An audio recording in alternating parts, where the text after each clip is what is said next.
Captain Jake Morrison stood on the bridge of the Earthship New Frontier, watching the massive space station grow larger on the main screen. The station looked like a giant metal flower floating in the darkness, with dozens of arms reaching out. In all directions, ships from different worlds docked at each arm, their strange shapes and colors making the human vessel look plain and simple. "Well, there it is," Jake said to his crew. "Nexus Point, the most important meeting in human history, and we're about to walk into it blind." Communications officer, Lisa Parker, looked up from her station. "Still getting those weird formal messages." "From the station, Captain? They keep asking about our proper credentials and authorization from the Imperial Court. I keep telling them we're here for the meeting, but they seem confused." Chief Engineer Ben Turner laughed from his position near the engine controls. "Maybe they're not used to people who don't bow and scrape before they even arrive." Security Chief Amy Davis checked her weapon one more time. "I don't like it, Captain. Everything we've heard about this Galactic Dominion Empire sounds like trouble. 3,000 species under their control, and they've been running things for centuries. It's a lot of power concentrated in one place." Jake nodded. "That's exactly why we need to be here. Earth isn't going to bow down to some galactic emperor just because he's been around for a long time. We've dealt with emperors before." The New Frontier received docking clearance and moved slowly toward one of the station's smaller arms. Through the windows, the crew could see other ships already docked. Some were sleek and silver, others looked like they were made of crystal, and a few seemed to be alive, pulsing with organic lights. "Look at that," Ben said, pointing to a massive black ship that took up an entire docking arm by itself. "That thing's bigger than a city, must be one of their warships." Lisa shivered. "I'm picking up signals from that ship. It's not just big, it's packed with weapons. Energy readings are off the charts." As they docked, Jake gathered his team in the main corridor. "All right, everyone. We knew this wasn't going to be easy, from what the advanced scouts told us. The Empire likes to put on a show. They want everyone to be impressed and scared. Our job is to represent Earth and humanity, not to play their games." Amy strapped on her sidearm. "What if they try to make us follow their rules? All that bowing and formal speech stuff?" "We'll be polite," Jake said, "but we're not going to pretend they're gods. We're equals here, whether they like it or not." The airlock opened and the 4 humans stepped onto Nexus Point. The station was even more impressive inside than outside. The ceilings were hundreds of feet high, and alien beings of every shape and size walked through the corridors. Some looked almost human. Others were completely different, with too many arms, strange colors, or bodies that seemed to be made of gas or metal. What struck the humans immediately was how quiet everything was. Despite the crowds, everyone moved, carefully, and spoke in whispers. When they saw certain uniformed figures walking by, entire groups of aliens would stop and bow deeply until the figures passed. "This place gives me the creeps," Ben whispered. "It's like a library where everyone's afraid of the librarian." A tall, thin alien with blue skin and 4 arms approached them. He wore elaborate robes covered in symbols, and he moved with the careful precision of someone who was used to ceremony. "Greetings, representatives of the species known as humans. I am Ambassador Quintal of the Imperial Diplomatic Corps. I have been assigned to prepare you for your audience with the representatives of the Galactic Dominion Empire." Jake stepped forward and extended his hand. "Captain Jake Morrison, Earth Defense Force. This is my team, Lisa Parker, Ben Turner, and Amy Davis. We're here for the scheduled meeting." Quintal stared at Jake's extended hand for a long moment, as if he'd never seen such a gesture before. Finally, he reached out with one of his 4 hands and barely touched Jake's fingers before pulling back. "Yes, the meeting. There are, however, many protocols that must be observed. The Empire has rules about how such meetings are conducted." "What kind of rules?" Lisa asked. "Well, first there is the matter of proper dress." "You're wearing what?" "Appear to be military uniforms, but they lack the ceremonial elements required for an imperial audience. Second, there is the issue of proper greetings and forms of address. Third, there are the traditional gifts that must be presented. And fourth, there is the matter of your behavior during the audience itself." Amy crossed her arms. "Behavior, the proper responses, the correct postures, the appropriate levels of respect and reverence. Ow. These things are very important to the Imperial Court. Very important indeed. Ben looked around at the other aliens. In the corridor, all of whom were still moving in hushed, careful ways. Let me guess. Everyone's supposed to act like they're terrified? Quintel's eyes widened. Terrified. No, not terrified. Respectful. Appropriately respectful. The Empire has brought peace and order to the galaxy for over 1,000 years. The Supreme Leader Vexstar, the Eternal, has ruled with wisdom and strength for 5 centuries. It is only natural that beings should show proper respect for such achievement. And his team exchanged glances. There was something in the way Quintel spoke, a nervous quality that suggested he was reciting lines he'd memorized rather than expressing his own thoughts. Ambassador, Jake said carefully, we appreciate the information, but we need to be clear about something. We're here as representatives of Earth and humanity. We'll be respectful, but we're not going to pretend to be something we're not. We're equals in this discussion. The blue-skinned alien looked genuinely confused. Equals, but the Empire has existed for millennia. Your species has barely left its home system. How can you be equals? Because Amy said with a slight smile. Age doesn't equal wisdom, and size doesn't equal strength. We've learned that lesson the hard way back on Earth. Quintel appeared to be struggling with this concept. He looked around nervously, as if someone might be listening. Perhaps we should discuss this further in private. There are many things about Imperial protocol that require careful explanation. Many things that could be, misunderstood. As they walked deeper into the station, Jake noticed more details about their surroundings. The walls were covered with images of conquest and submission. Alien beings kneeling before figures in elaborate costumes. Battle scenes showing Imperial ships, destroying resistance forces. And everywhere, the same symbol. A stylized crown surrounded by stars. Subtle, Ben muttered under his breath. Lisa was scanning the area with her instruments. Captain, I'm picking up some interesting readings. This whole station is designed to monitor and record everything. Every conversation, every movement, every physiological response. They're not just watching us, they're studying us. Of course they are, Jake said. They want to know what makes us tick before they decide how to deal with us. The question is, what are they going to think when? They figure out we're not impressed? Quintel led them toward a transport tube that would take them to the main diplomatic quarters. As they walked, he continued his nervous explanation of Imperial customs and expectations. But Jake wasn't really listening anymore. He was watching. The other aliens, seeing how they moved, how they reacted to Imperial symbols and uniforms, how they kept their eyes down and their voices low. Earth had seen this before, not in space, but in their own history. The same patterns, the same fear, the same careful submission to power that demanded respect rather than earning it. Jake smiled grimly. This was going to be interesting. The transport tube carried them through the center of Nexus Point toward the Imperial docking bay. Through the transparent walls, Jake and his crew could see the massive black warship they had noticed earlier. Up close, it looked even more intimidating. The hull was covered in spikes and angular designs that seemed meant to look scary rather than serve any practical purpose.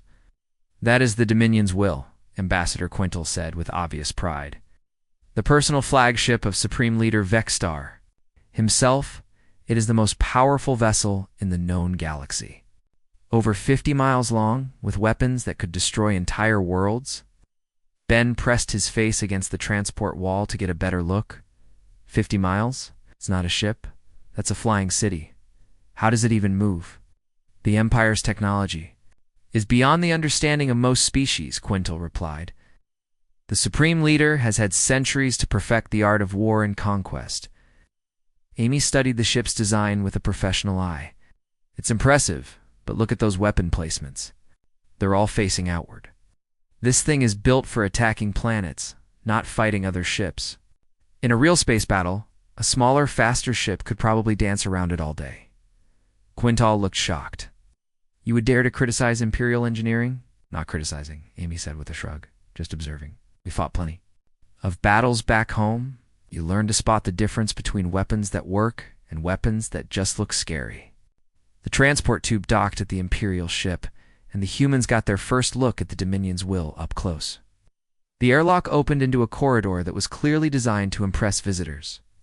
The ceiling was at least 40 feet high, lined with holographic displays showing scenes of Imperial victories. Statues of armored figures stood every few yards, their weapons pointed at anyone walking by. "Wow," Lisa said, looking around. "Is someone really like showing off?" The corridor was filled with beings from different species, all wearing various types of uniforms or ceremonial dress. What struck the humans immediately was how they all behaved. Everyone walked in straight lines, kept their eyes forward, and spoke only in whispers.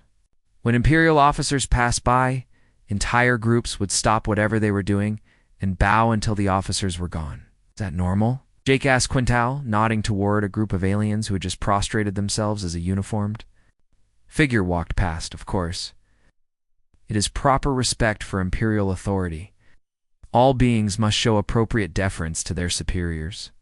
Ben watched as another group repeated the same behavior. "That looks exhausting. How do they get anything done if they have to stop and bow every few minutes?" "Efficiency is less important than proper order," Quintal said, though his voice carried a slight note of frustration. "The Empire values discipline and respect above all else." They were joined by a floating robot that looked like a metal sphere with dozens of arms sticking out in all directions. Its voice was high-pitched and nervous. "Greetings, honored guests. I am Protocol Droid 447. I have been assigned to brief you on proper behavior for your audience with representatives of the Imperial Court." "More rules?" Amy asked. "Oh yes, many rules. Very important rules. The Empire has spent centuries perfecting the proper ways to show respect and avoid offense. These customs must be followed exactly, or there could be serious consequences." Droid began floating alongside them as they walked, its many arms gesturing wildly as it spoke. "First, you must understand the hierarchy. The Supreme Leader Vexstar, the Eternal, is at the top, followed by his inner council. Then the regional governors, then the sector commanders, and so on. Each level has its own forms of address and required behaviors." "How many levels are there?" Lisa asked. 47 distinct ranks, each with its own protocols. But do not worry, you will only be dealing with the first dozen or so." Jake stopped walking. 12 different sets of rules, just for talking to people. These are not just rules for talking, these are rules for everything. How to stand, how to sit, how to look, how to breathe, how to hold your hands, how to position your feet, how to respond to questions, how to remain silent when not spoken to, ... Ben started laughing. "You're kidding, right? They have rules for breathing?" The droid's metal surface seemed to shimmer with confusion. "Kidding? I do not understand this term. All protocols are serious matters. The Supreme Leader has personally designed many of these customs based on his 5 centuries of experience ruling the galaxy." Amy looked at Jake and rolled her eyes. 500 years, and this is what he came up with? A list of rules about how to breathe? "The Supreme Leader's wisdom is beyond question," the droid said quickly, its voice rising in pitch. "His conquered 3,000 species and brought peace to the galaxy. His methods have been tested across countless worlds and proven effective." "Effective at what?" Jake asked. The droid paused, its arms stopping their constant motion. "At maintaining order, at ensuring stability, preventing chaos and rebellion." Lisa was recording everything with her personal device. "So it's all about control, making sure everyone's too busy following rules to think about anything else." "That is a very dangerous way to think," Quintal said, looking around nervously. "Such thoughts are not appropriate for Imperial space." The group continued walking through the ship, passing more corridors lined with propaganda displays and more groups of aliens, performing their required bows and gestures of respect. The humans noticed that many of the beings they passed looked tired, stressed, or frightened. Even the Imperial officers seemed tense, constantly checking their uniforms and posture. "This place feels like a prison," Ben said quietly. "A prison where the inmates are afraid to complain," Amy added. They reached a large circular chamber where dozens of different species were gathered, all apparently waiting for something. The chamber was decorated with more statues and displays, but these were different from the ones in the corridors. These showed aliens kneeling before a figure in elaborate robes, offering tribute, pleading for mercy, or being executed for various crimes. These displays show the many species that have been honored to serve the Empire, the droid explained. Each one represents a world that chose to accept Imperial rule rather than face destruction. Jake studied one of the displays more closely. It showed a group of beings that looked almost human, but with green skin and extra arms. They were on their knees, offering what looked like children to the robed figure. They chose this. Well, they chose it after their military was destroyed and their cities were bombed, Quintel said matter-of-factly. The Empire always offers peaceful surrender before using force. That's not a choice, Lisa said. That's extortion. It is mercy, the droid insisted. The Supreme Leader could simply destroy any species that refuses to submit, but he graciously offers them the opportunity to serve instead. Many species have thanked him for this kindness. Ben looked at another display showing what appeared to be a mass execution. They thanked him for enslaving them. They thanked him for allowing them to live. Quintel corrected. Life under Imperial rule is better than death. Amy shook her head. That's a pretty low bar for success. The droid's arms began moving frantically again. You must not speak this way during your audience. Such comments could be interpreted as disrespect or even rebellion. The consequences would be severe. What kind of consequences? Jake asked. Imprisonment, exile, execution, or worse. The Empire has many ways of dealing with those who show insufficient respect for Imperial authority. The humans looked at each other. They had expected the Empire to be powerful and demanding, but this level of paranoia and control was something else entirely. Every conversation, every gesture, every thought seemed to be monitored and judged. How long has this been going on? Lisa asked. The current system has been in place for over 800 years, Quintel said. It has brought unprecedented peace and stability to the galaxy. Peace through fear, Jake said. Peace through strength and proper order, the droid corrected. The Supreme Leader's methods may seem harsh to newcomers, but they have proven effective across countless worlds and species. Ben looked around the chamber at all the nervous, submissive aliens. Yeah, I can see how effective they are. Everyone looks terrified. They look respectful, Quintal insisted, but his voice lacked conviction. A new sound echoed through the chamber, a deep, resonant tone that seemed to come from everywhere at once. All the aliens in the chamber immediately stopped talking and arranged themselves in neat rows, their heads bowed. What's happening? Amy asked. The call to audience, the droid whispered. Supreme Leader Vexstar, the Eternal, will now receive the diplomatic delegations. You must follow all protocols exactly. Your lives may depend on it. Jake looked at his crew. They'd come here to represent humanity as equals, but everything they had seen so far suggested that the Empire had no concept of equality. This was going to be even more challenging than they had expected. Well, he said quietly, I guess we're about to find out what 500 years of absolute power looks like up close. The massive doors to the throne room opened with a sound like thunder. Jake and his crew followed the other diplomatic delegations into the largest room any of them had ever seen. The ceiling disappeared into darkness somewhere far above, and the walls stretched out so far they seemed to curve with the horizon. Holy cow, Ben whispered, forgetting to keep his voice down. This place is bigger than some cities back home. The floor was made of polished black stone that reflected everything like a mirror. As they walked, their footsteps echoed despite the hundreds of other beings in the room. Along the walls, holographic displays showed moving images of space battles, conquered planets, and kneeling figures offering tribute. Stay together, Jake told his team. And remember, we're here as equals, not subjects. Protocol droid XJ447 floated nervously beside them. Please, you must follow proper formation. Diplomatic parties must arrange themselves by the age of their species' first contact with the Empire. Since humanity has never been contacted before, you go to the very back. The back? Lisa asked. Behind the species that have served the Empire for less than 50 years, Ambassador Quintel explained.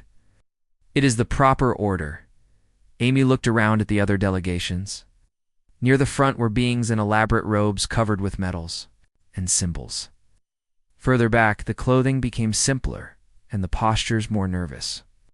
At the very back, where the humans were being directed, stood a small group of beings that looked absolutely terrified. What happens if we don't follow the proper order? Jake asked. The droid's arms started spinning faster. Bad things. Very bad things. The Supreme Leader notices everything. As they took their positions, the humans got a better look at the throne, room's main feature. At the far end, a massive crystal structure rose from the floor like a mountain. It was covered in platforms and walkways, all leading up to a single throne at the very top. The throne itself seemed to be made of pure light, glowing so brightly it was hard to look at directly. 50 feet up, Amy estimated. Maybe more. You'd need binoculars to see whoever's sitting up there. That's the point, Ben said. Everyone craned their necks and squint. Classic intimidation technique. Around the crystal structure, dozens of platforms floated in the air, each one carrying figures in different types of official clothing. Some wore military uniforms, others had ceremonial robes, and a few were covered in so much decoration it was hard to tell what they actually looked like. The inner council, Quintel whispered. The most powerful beings in the galaxy, after the Supreme Leader himself. The air began to thrum with deep, resonant music that seemed to come from everywhere at once. All the other delegations immediately dropped to their knees and lowered their heads to the floor. The humans remained standing, looking around in confusion. Kneel, the droid hissed. You must kneel. The Supreme Leader approaches. We don't kneel, Jake said simply. You will die, Quintel whispered frantically. He will have you executed on the spot. For standing up? Lisa asked. That seems like an overreaction. The music grew louder, and lights began flashing across the walls in complex patterns. The floating platforms around the crystal structure started moving in slow circles, and the figures on them began chanting in a language none of the humans recognized. This is quite a show, Ben observed. Then, from the very top of the crystal structure, a figure began to descend. It moved slowly, surrounded by its own light, with what looked like wings or flowing robes spreading out behind it. As it got closer, the humans could see it was roughly humanoid, but much larger than any human, with pale skin and eyes that glowed with their own inner light. Behold, the droid whispered, Supreme Leader Vexstar, the eternal conqueror of worlds, master of the galaxy, the undying emperor, he who brings order to chaos. The figure settled onto the glowing throne, and the music stopped abruptly.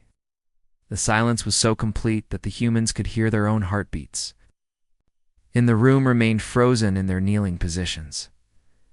Vexstar's voice boomed across the room, amplified by hidden speakers. I am Vexstar, the Eternal. For 500 years I have ruled this galaxy with wisdom and strength. For 500 years I have brought peace to the stars and order to the chaos of lesser species. He paused, letting his words echo through the vast chamber. I have conquered 3,000 worlds. I have seen the rise and fall of civilizations. I have watched species evolve and go extinct. I alone have the experience and wisdom to guide the galaxy into the future. Jake glanced at his crew. Ben was trying not to smile. Amy was studying the room's security arrangements. Lisa was quietly recording everything. Many species have knelt before me, Vexstar continued. Some came willingly, recognizing the superiority of imperial rule. Others required ... persuasion. But all eventually understood that resistance to my will is futile and foolish. The Supreme Leader's glowing eyes swept across the room, taking in the kneeling delegations. I have destroyed worlds that defied me. I have enslaved entire species that thought themselves my equal. I have shown mercy to those who submitted quickly, and I have shown the full weight of my wrath to those who dared to resist. Ben leaned over to Jake. Is he always this cheerful? I have seen the birth of stars and the death of galaxies, Vexstar went on. I have witnessed the collapse of empires that thought themselves eternal. I alone have the perspective to understand the true nature of power and the necessity of absolute rule. The speech continued for what felt like hours. Vextar spoke about his conquests, describing in detail how he had crushed rebellions and forced proud species to beg for mercy. He talked about his divine right to rule, his immortal wisdom, and his benevolent decision to allow lesser beings to serve him rather than simply destroying them all. "I have brought order to chaos," he declared. "I have created peace where there was war. I have established a system of government that has lasted for centuries and will last for centuries more. Under my rule, the galaxy has known unprecedented prosperity and stability." Amy shifted her weight from one foot to the other. How much longer is this going to go on? The species that serve me faithfully are rewarded with protection and prosperity, Vextar continued. Those that serve me exceptionally are granted the honor of personal service in my court. And those that dare to defy me, well, their stories serve as warnings to others. He gestured to the holographic displays on the walls, which began showing scenes of destruction and violence. Cities burning, ships exploding, crowds of beings fleeing in terror. "I am eternal," Vextar proclaimed. "I am inevitable. I am the natural order of the universe made manifest. To serve me is to serve the fundamental laws of existence itself." Ben couldn't help himself. He snorted with laughter. The sound echoed through the vast chamber like a gunshot. Every other being in the room seemed to stop breathing. Even the floating platform stopped moving. Did someone just laugh? Vextar's voice carried a note of confusion. Jake pressed his lips together, trying to keep quiet, but Ben's reaction was contagious. A small chuckle escaped him. Then Lisa started giggling. She tried to cover her mouth, but the sound was clear. In the absolute silence of the room, Amy shook her head, trying to stay serious, but the absurdity of the situation was too much. She let out a small laugh. Within moments, all four humans were struggling to control their laughter. They weren't making much noise, but in the dead silence of the throne room, their suppressed chuckles sounded like explosions. Vextar stopped. Speaking entirely, the glowing figure on the crystal throne leaned forward, his luminous eyes focusing on the small group of humans standing at the back of the room. Did you... Did you just laugh at me? Dote. His voice was filled with disbelief. Jake wiped tears from his eyes and looked up at the Supreme Leader.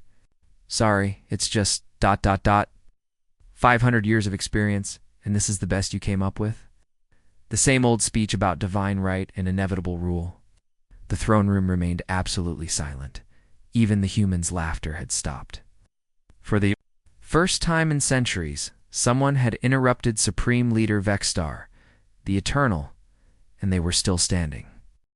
The silence in the throne room was so complete that Jake could hear his own heartbeat. Every alien delegate remained frozen in their kneeling position, as if moving might cause them to burst into flames. The floating platforms had stopped there. Slow circles, and even the holographic displays on the walls had gone dark. Supreme Leader Vextar, the Eternal, stared down at the four humans from his crystal throne, his glowing eyes wide with something that looked like shock. In 500 years of rule, no one had ever laughed during his present speech. Most species were too terrified to breathe audibly, let alone interrupt him. You laughed at me, Vextar repeated, his voice echoing through the vast chamber. The disbelief in his tone was obvious to everyone present. Jake stepped forward, no longer trying to hide his amusement. Well, yeah, sorry about that. But 500 years, and this is still your best material? The same tired routine about divine right and eternal rule? We've heard it all before. Amy joined him, gesturing at the elaborate throne room setup. All this drama, the floating platforms, the light show, the 40-foot-high throne, you know what this tells us? That you're insecure. Leaders who are actually confident don't need this much theater. Ben was still chuckling as he looked around. The room, back on Earth, we had plenty of guys like you. Big, fancy palaces, long speeches about how special they were, lots of rules about bowing and scraping. You know where they all ended up? In history books, as examples of what not to do? Lisa held up her recording device. 5 centuries of rule, and you still need to throw tantrums to keep people in line? That's not strength, that's weakness. Strong systems don't collapse when someone laughs at them. The Supreme Leader's glowing form seemed to flicker with rage. How dare you speak to me this way? I am Vexstar, the Eternal. I have conquered 3,000 worlds. I have destroyed entire civilizations with a word. Sure you have, Jake said, with a shrug. Every dictator says that. The problem is, we've actually studied history. We know how this story ends. You know nothing, Vexstar snarled. You are a primitive species that has barely left its home system. I was ruling the galaxy before your world had developed writing. Maybe that's your problem right there, Amy. Said you've been doing the same thing for so long, you can't see that it's not working anymore. Around the throne room, something unprecedented was happening. Some of the kneeling delegates had begun to lift their heads slightly, trying to get a better look at the humans who were still standing. Whispers began to spread through the crowd, so quiet they were barely audible. Protocol droid XJ447 was spinning in frantic circles, its arms flailing wildly. This is catastrophic. This is unprecedented. This is impossible. No one speaks to. The Supreme Leader this way. Ambassador Quintel had gone completely pale, his forearms trembling. You must stop. You must apologize immediately. Beg for mercy. Perhaps he will only exile you instead of executing you. Why would we apologize? Lisa asked. For telling the truth? For not being impressed by a light show and some fancy furniture? Vexstar rose from his throne, his form growing brighter and more intimidating. I will show you the price of defiance. Guards seize these insolent creatures. It will serve as an example to the galaxy of what happens to those who mock imperial authority. Armed figures began moving from positions around the room, converging on the human delegation. But something strange happened.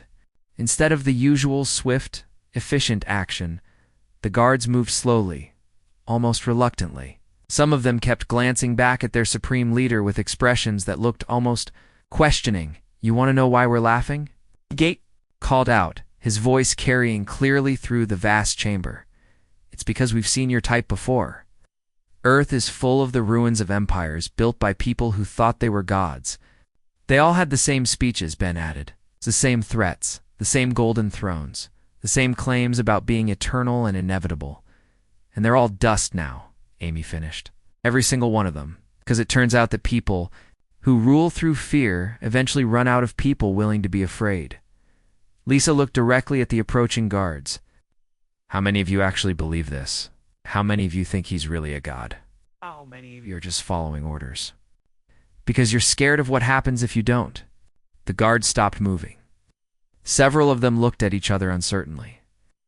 One of them, a tall being with reptilian features, actually lowered his weapon slightly. Seize them now, Vexstar commanded, his voice rising to a shriek. I command. You two seize them immediately, Jake said, turning to address the entire room. That's not the voice of a confident leader. It's the voice of someone who's scared that his whole system is about to fall apart. The whispers in the crowd were getting louder. Delegates were no longer just lifting their heads. Were actually starting to sit up. Few were even looking directly at the Supreme Leader instead of keeping their eyes on the floor. Do you think you're the first empire to claim you'll last forever? Amy asked. The Romans thought they were eternal. So did the British. So did a dozen other empires that seemed unstoppable at the time, but they all had the same fatal flaw. What flaw? The question came from somewhere in the crowd of delegates. Jake couldn't see who had asked it, but it was clear that someone other than the humans was now speaking without permission. They forgot that power comes from the people you rule, Lisa explained. When people stop believing in your authority stops existing. It's that simple. Vexstar was now practically glowing with fury. Silence. I am the Supreme Leader. I am eternal. I am inevitable. No, Jake said firmly. You're just a guy with a fancy chair and a lot of scared employees. And now they're starting to realize that they don't have to be scared anymore. Ben looked around. At the increasingly restless crowd. How many species in this room actually chose to join your empire? How many were conquered and forced to serve? How many are here because they want to be, and how many are here because they're afraid of what happens if they leave? The question hung in the air like a challenge. Several delegates were now standing, no longer maintaining their required positions of submission. The guards had stopped advancing entirely, and some were actually backing away from the humans. "This is rebellion," Vexstar screamed. "This is treason. This is unacceptable. It's what happens when people stop taking you seriously," Amy said calmly. "You can threaten us all you want, but threats only work if people believe you'll follow." Through?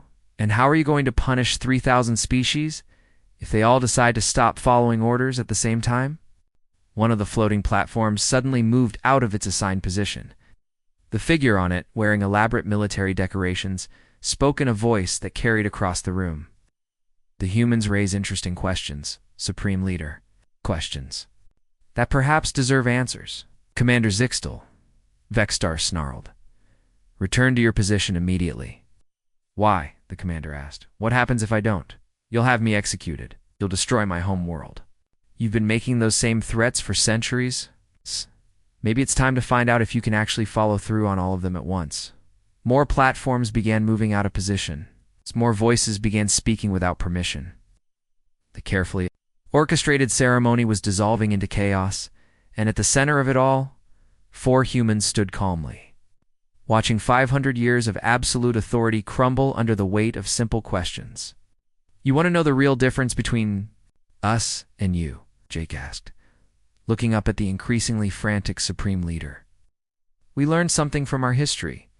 We learned that the moment people stop being afraid of you, you stop being powerful. By now, looking around this room, I'd say your time is up." The throne room erupted into voices as delegates began talking to each other for the first time in centuries.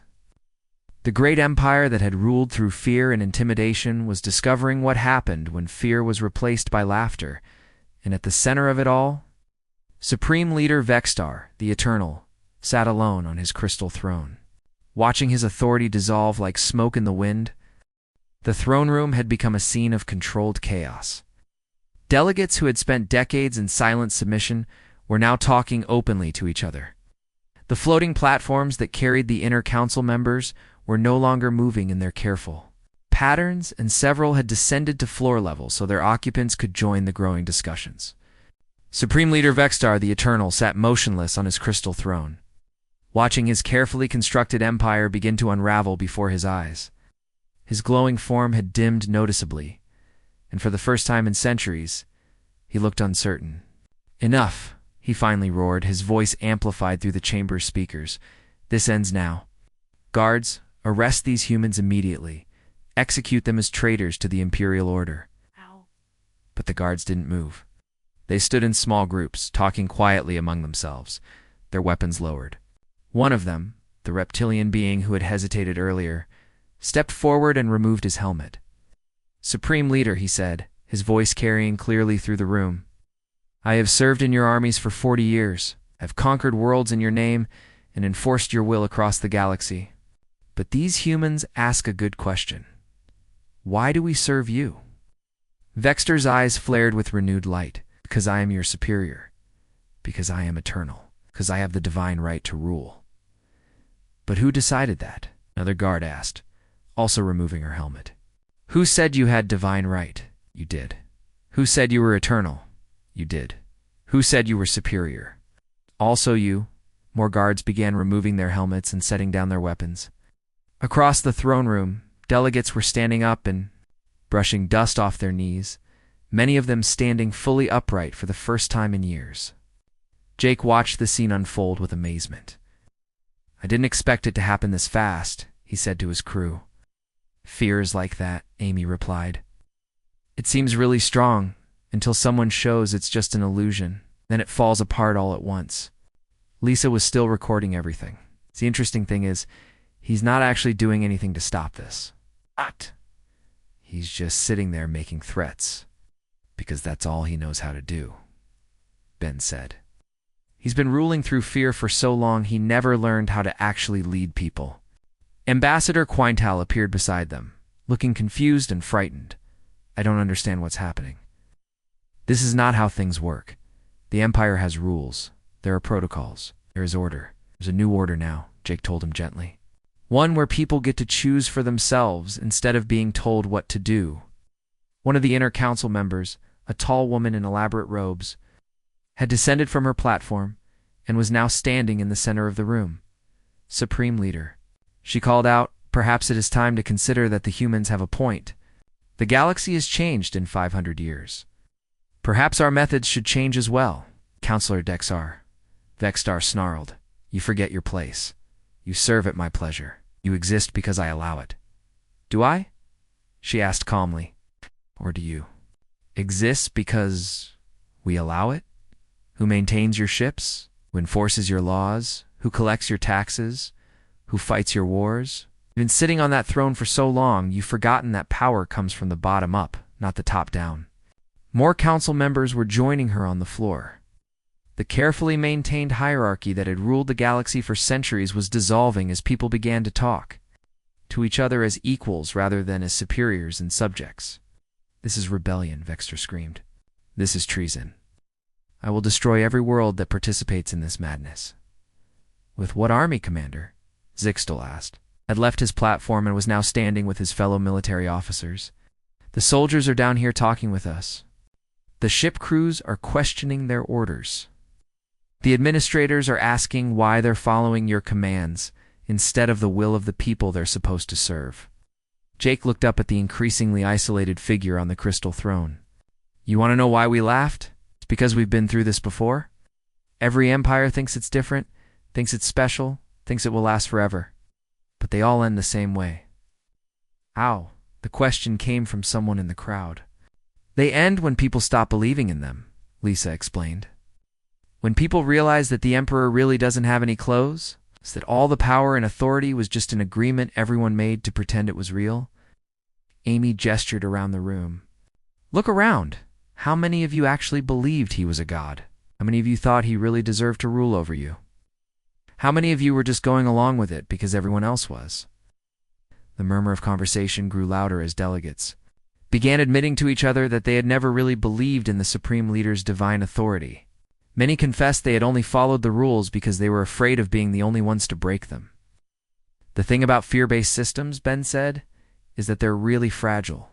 They look strong from the outside, but they're actually held together by everyone agreeing to be scared at the same time. The moment someone stops being afraid, the whole thing starts to collapse." Protocol droid XJ447 floated nearby, its arms moving in confused circles. "But what about the protocols?